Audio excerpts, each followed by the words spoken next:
বাংলার ১৩ জেলায় আজ বৃষ্টির সম্ভাবনা।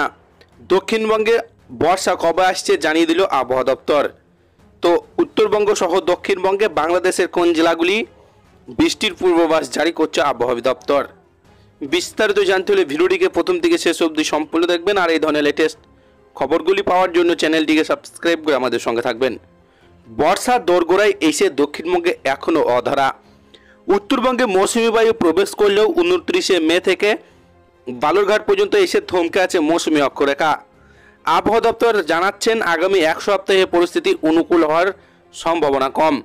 দক্ষিণবঙ্গবাসীকে গরম ও আর্দ্রতাজনিত অস্বস্তি থেকে মুক্তি পেতে আরও কিছুদিন অপেক্ষা করতে হবে। 10ই জুনের পর দক্ষিণবঙ্গে বর্ষা প্রবেশের সম্ভাবনা রয়েছে। সেক্ষেত্রে 12ই জুন নাগাদ স্বস্তির বৃষ্টি নামতে পারে বলে পূর্বাভাস দিয়েছে আবহাওয়া দপ্তর। অতীত কেরলে আগে বর্ষা এলেও দক্ষিণবঙ্গে দেরিতে আসার নজির রয়েছে। গত কয়েকদিন ধরে উত্তরবঙ্গের জেলাগুলিতে ভারী বৃষ্টিপাত হলেও আজ মঙ্গলবার 3 জুন থেকে ঝড় বৃষ্টির মাত্রা কমবে ডুয়ার্স কোচবিহারের বিভিন্ন জায়গায়। সোমবার সকাল পর্যন্ত 24 ঘন্টায় 50 থেকে 100 মিলিমিটার পর্যন্ত বৃষ্টিপাত রেকর্ড করা হয়েছে। পূর্ব বিহারের ওপর একটি ঘূর্ণাবর্ত পূর্ব উত্তরপ্রদেশ থেকে উত্তর পূর্ব আসাম পর্যন্ত বিস্তৃত একটি নিম্নচাপ অক্ষরেখা বিহার, উত্তরবঙ্গ, সিকিমের ওপর দিয়ে চলে গেছে।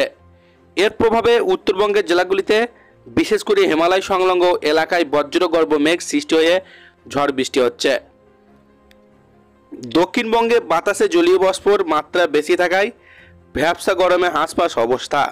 যদিও আবহাওয়াবিদরা জানিয়েছেন বিক্ষিপ্তভাবে কোথাও কোথাও বজ্রগর্ভ মেঘ থেকে হালকা ঝড় বৃষ্টি হতে পারে, তবে তা গরম থেকে স্থায়ী রেহাই দেবে না।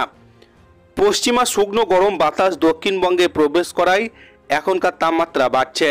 এর ফলস্বরূপ দিনভর অস্বস্তিকর আবহাওয়া বজায় থাকছে। উত্তর 24 পরগনা, দক্ষিণ 24 পরগনা, পূর্ব পশ্চিম মেদিনীপুর এবং ঝাড়গ্রামে বিক্ষিপ্ত হালকা বৃষ্টির সম্ভাবনা রয়েছে, যা গরম থেকে সাময়িক স্বস্তি দিতে পারে। তো এই ছিল আজকের লেটেস্ট ট্রেন্ডিং খবর। ভিডিওটিকে ভালো লাগলে লাইক করবেন। এই ধরনের লেটেস্ট খবরগুলি সবারই প্রথম পাওয়ার জন্য চ্যানেলটিকে সাবস্ক্রাইব করে আমাদের সঙ্গে থাকবেন।